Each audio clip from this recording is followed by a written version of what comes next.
উপস্থিত আছোঁ কলিয়াবৰ বিধানসভা সমষ্টিৰ উত্তৰ পশ্চিম পূবথৰীয়া গাঁও পঞ্চায়তৰ ২ নং ভুৰবন্ধা অঞ্চলত কোচ ৰাজবংশী সম্প্ৰদায়ৰ অধ্যুষিত এই ২ নম্বৰ ভুৰবন্ধা গাঁৱত উপস্থিত হৈছোঁ আমি আৰু আমি ৰাইজৰ পৰা জানিম আহি থকা সময়বোৰত তেওঁলোকে 2026 যিহেতু নিৰ্বাচন সমাগত তেওঁলোকে কি বিচাৰে বৰ্তমান চৰকাৰৰ কাম কাজত সন্তুষ্ট হয় নে নহয় সেই কথা আমি জানিবলৈ যত্ন কৰিম আমাৰ লগত কেইগৰাকীমান মহিলা আছে বৰ্তমান চৰকাৰৰ কাম কাজত আপুনি সন্তুষ্ট হয়নে হৈছোঁ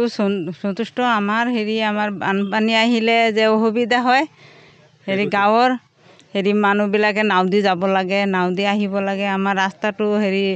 ছাৰে যে ৰাস্তাখন যে বনাই দিয়ে সেইটোৱে আমাৰ অনুৰোধ 2026ত আপুনি কাক ভোট দিম বুলি ভাবিছে কাক ভোট দিম ছাৰক দিম কোন ছাৰ হেমন্ত বিশ্ব শৰ্মা হয় এনেদৰে এগৰাকী মহিলাৰ প্ৰতিক্ৰিয়া ব্যক্ত কৰিলে আৰু এগৰাকী সাধাৰণ মহিলা আছে তেখেতৰ প্ৰতিক্ৰিয়াও জানিম বৰ্তমান চৰকাৰৰ কাম কাজত আপুনি সন্তুষ্ট হৈছেনে নাই হোৱা কিয় আমাৰ বানপানী হ'লে আমি স্কুলত আহিব নোৱাৰোঁ ল'ৰা ছোৱালী আনিব নোৱাৰোঁ ৰাস্তাত পানী উঠে নাও দি আনিব লাগে নাও দি ঘৰত থৈ আহিব লাগে সেইকাৰণে মই সন্তুষ্ট হোৱা নাই যদি ছাৰে যদি আমাক হেমন্ত বিশ্ব ছাৰে যদি আমাক ৰাস্তাটো বনাই দিয়ে তেনেহ'লে আমি খুচি হ'ম 2026ত কি ভাবিছে 26ক মই ভালে ভাবিছোঁ যদি ছাৰ মই ভোট দিম যদি আমাৰ ৰাস্তাটো বনাই দিয়ে তেনেহ'লে মই ভাল পাওঁ এনেদৰেই তেখেতসকলৰ সমস্যাসমূহ দূৰ কৰি দিলে তেখেতসকলে ডক্টৰ হিমন্ত বিশ্ব শৰ্মা নেতৃত্বাধীন বিজেপি চৰকাৰখনকে সমৰ্থন কৰিব বুলি প্ৰতিক্ৰিয়া ব্যক্ত কৰিলে আমাৰ লগত আৰু এগৰাকী সাধাৰণ জনতা আছে আপুনি 2026ৰ নিৰ্বাচন যিহেতু পালেহি আপোনালোকে কি ভাবিছে মই কি ক'ম আৰু কাক ভোট দিম বুলি ভাবিছে মইতো মামাকে ভোট দিম মামাকে ভোট অঁ তেখেতৰ কাম কাজত আপুনি ভাল পাইছে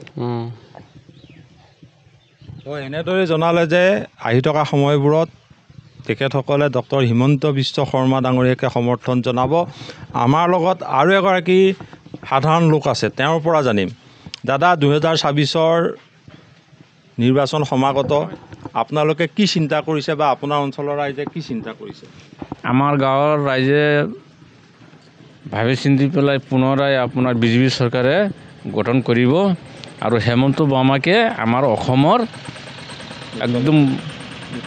মুখ্যমন্ত্ৰী বনাম বুলি আমি সাব্যস্ত কৰি ৰাখিছোঁ আৰু এইবাৰ নহয় আগলৈকে আমি হেমন্ত মামাকেহে বনাম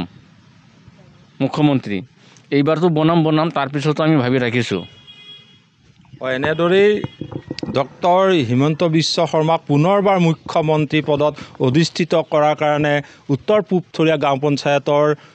2 নং ভুৰবন্ধা অঞ্চলৰ ৰাইজে সমৰ্থন কৰাৰ কথা ব্যক্ত কৰিলে যদিও বা তেওঁলোকৰ সমস্যাসমূহ সমাধানৰ পোষকতা কৰিছে তথাপিও তেওঁলোকে কিন্তু 2026এই নহয় আহি থকা আৰু আগলৈও ডক্টৰ হিমন্ত বিশ্ব শৰ্মাকে অসমৰ মুখ্যমন্ত্ৰী পদত অধিষ্ঠিত কৰাৰ কাৰণে বিজেপি নেতৃত্বাধীন দলক সমৰ্থন কৰাৰ কাৰণে তেখেতসকলে নিজৰ অভিমত ব্যক্ত কৰিলে